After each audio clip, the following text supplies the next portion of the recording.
प्रधानमंत्री पीक विमा योजनेअंतर्गत नुकसान भरपाई मिळाली नसल्याने पातूर तालुक्यातील शेतकरी व शिवसेना ठाकरे गटाने जिल्हाधिकारी कार्यालयात धाव घेतली। जिल्हाधिकारी कृषी अधिकारी यांच्यापुढे शेतकऱ्यांना पीक विम्याचा मोबदला मिळत नसल्याने अन्यायाचा पाढाच वाचला। पीक विमा कंपनीकडून मोबदला मिळत नसल्याचे शेतकऱ्यांचे म्हणणे असून याबाबत नितीन देशमुख यांनी अकोल्यात बैठक घेतली होती। त्यानंतर गुरुवारी बाळापूर येथे आढावा बैठक आयोजित करण्यात आली होती। मात्र पीक विमा कंपनी प्रतिनिधी गैरहजर होते। यातून बाळापूरमध्ये विमा कंपनीच्या 2 अधिकाऱ्यांवर फसवणुकीचे गुन्हे दाखल करण्यात आले। दरम्यान सोमवारी पातूर येथे पीक विमा योजनेअंतर्गत नुकसान भरपाई बाबत बैठक झाल्यानंतर देशमुख व शेतकऱ्यांनी जिल्हाधिकारी अजित कुंभार, जिल्हा कृषी अधीक्षक शंकर किरवे यांची भेट घेतली। 20,000वर शेतकऱ्यांच्या तक्रारी गहाळ केल्याचा आरोप त्यांनी केला व शेतकऱ्यांना ताबडतोब न्याय न मिळाल्यास पीक विमा कंपनीच्या मूळ कंत्राटदाराच्या घरावर शेतकऱ्यांसोबत घेऊन मोर्चा काढणार असल्याचा इशारा नितीन देशमुख व शेतकऱ्यांनी यावेळी दिला।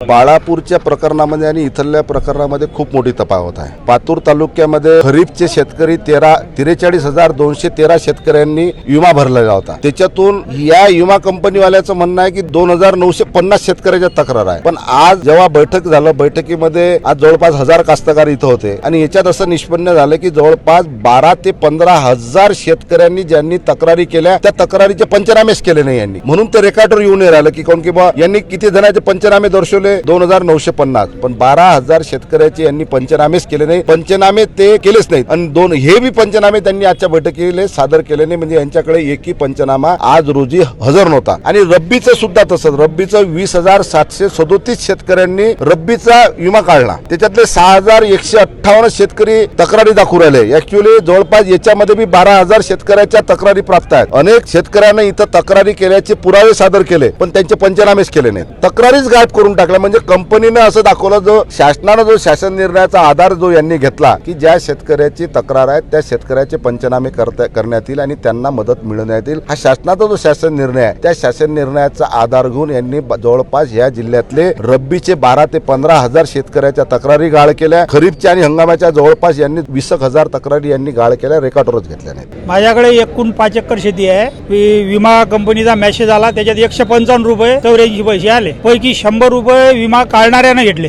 200 रुपये जवळपास खर्च झाला येण्या जाण्याचा तिकडे विमा काढायला। तर असे 55 रुपये देऊन शेतकऱ्याची थट्टा करण्यासारखा आहे एक प्रकारे। मला असं मत आहे असं आहे की जर असेच जर पैसे टाकत असतील तर विमा कंपन्या याने हे बंद करावं, याने हे मदत देणंच कॅन्सल करावं। जर याच्यानं होत नसेल तर हे योजना राबवायची, काऊन तर 55 रुपये देऊन शेतकऱ्याची निरानाम थट्टा करणं आहे। इतके रुपये समजा नुकसान झालं आणि 55 रुपये जर तुम्ही टाकत असाल तर काही कामाचा विषय नाही ना, असं मला मत आहे बा। असे आमच्या गावात अजून 50-60 लोक आहेत की द्यायले 100, 200, 250च्या आसपासच पैसे आहेत।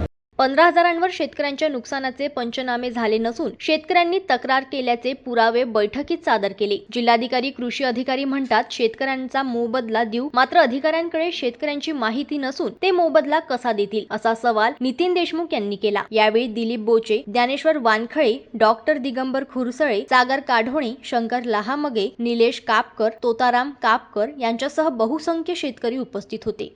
जनमत लाईव्ह न्यूजसाठी अकोटमधून देवानंद खिरकर यांची रिपोर्ट।